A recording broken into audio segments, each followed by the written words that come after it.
இஸ்ரவேல் நாட்டுல குஷ்டரோகிகளை என்ன செய்ய மாட்டாங்க? தொடமாட்டாங்க மாத்திரம் இல்ல, அவங்கள ஊரை விட்ட என்ன செஞ்சிருப்பாங்க? ஒதுக்கி வச்சிருப்பாங்க.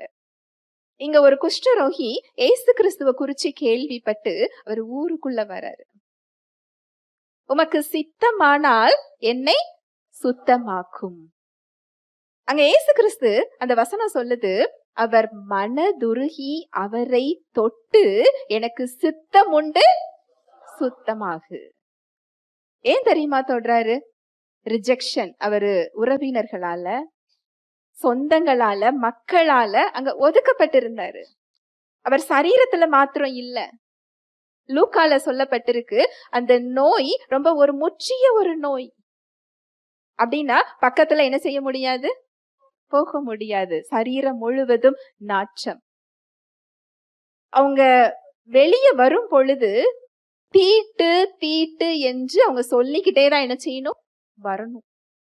இயேசு கிறிஸ்து மனதுருகியா, அருவருத்து இல்ல, அசிங்கப்பட்டு இல்ல, வந்து கேட்டுட்டாரேன்னு இல்ல, மனதுருகி தொட்டு எனக்கு சித்தம் உண்டு நீ சுத்தமாகு.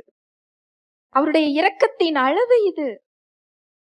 இன்றைக்கு வெளிப்புறத்துல நமக்கு நாற்றம் இல்லாம இருக்கலாம், நம்ம வாழ்க்கை அந்த மாதிரி அமைப்புல இருக்கலாம், நம்ம சிந்தனை அந்த மாதிரி அமைப்புல இருக்கலாம். இதுல என்னை தேவன் நேசிப்பாரா? இதுல என்னால வெளியில வர முடியுமா? இந்த எண்ணங்களோடு நீங்க இருந்தீங்கன்னா எனக்கு சித்தம் உண்டு நீ சுத்தமாகு. இதுதான் தேவனுடைய இரக்கம். உங்களை குறித்து அவர் பார்க்கின்ற பார்வை இதுதான். அவர் இரக்கங்களின் பிதா. நீங்கள் அவரிடம் ஓடி செல்ல அவர் ஆவலாய் காத்து கொண்டிருக்கிறார். அன்போடு அவர் காத்து கொண்டிருக்கிறார்.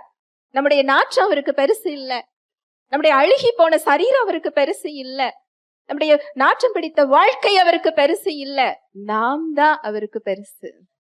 நீங்க தான் அவருக்கு பெருசா தெரியுறீங்க. அவருடைய பார்வையில விலையேற பெற்றவர்களாக. ஹல்லேலூயா, பிரைஸ் தி லார்ட்.